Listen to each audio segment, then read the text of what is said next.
గోదావరి జిల్లా సహకార సొసైటీలో అక్రమాలు కలకలం రేపాయి. కోట్లల్లో నిధులు గోల్మాల్ జరిగింది. రుణాలను ఇష్టారాజ్యంగా తీసుకోవడంతో పాటు నకిలీ బంగారంతో లోన్లు ఇచ్చినట్టు తేలింది. తూర్పుగోదావరి జిల్లా తాళ్లపూడి మండలం పోచవరంలోని రాఘోలపల్లి సహకార సొసైటీలో భారీ అక్రమాలు వెలుగులోకి వచ్చాయి.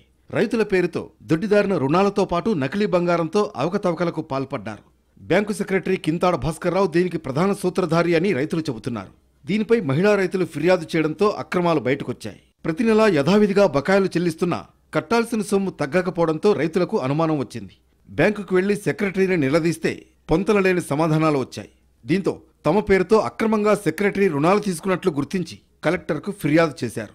రైతుల పేరు మీద నకిలీ సంతకాలతో అక్రమాలకు పాల్పడ్డట్లు ఆరోపించారు. ఇలా మొత్తం 2 కోట్లకు పైగానే సెక్రటరీ సున్నం రాసినట్లు తెలుస్తోంది. 30 సంవత్సరాల నుంచి మాకు ఇందులో షేర్ దానాలు అయ్యి ఉన్నాయండి. మేము రొటేషన్ చేస్తున్నామండి, బోల్ డిపాజిట్లు వేస్తున్నాం.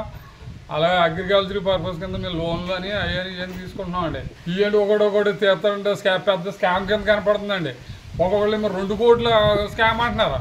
రైతులు తీసుకున్న లోన్ల కోసం చెల్లించే సొమ్ము సెక్రటరీ తన సొంత ఫోన్ నెంబర్కు ఫోన్పే చేయించుకున్నారని చెబుతున్నారు. వీటిని సక్రమంగా జమ చేయలేదని ఆరోపిస్తున్నారు. ఈ వ్యవహారంపై అధికారులు విచారణకు సిద్ధమయ్యారు. అటు రాఘోలపల్లి సహకార సొసైటీలో భారీ అక్రమాలు బయటకు రావడంతో ఇప్పుడు ఇతర సొసైటీల పరిధిలోని రైతులు కూడా ఆందోళన చెందుతున్నారు. ఎందుకైనా మంచిదని సొసైటీలకు వెళ్లి తమ లోన్ల వివరాలు ఆరా తీస్తున్నారు.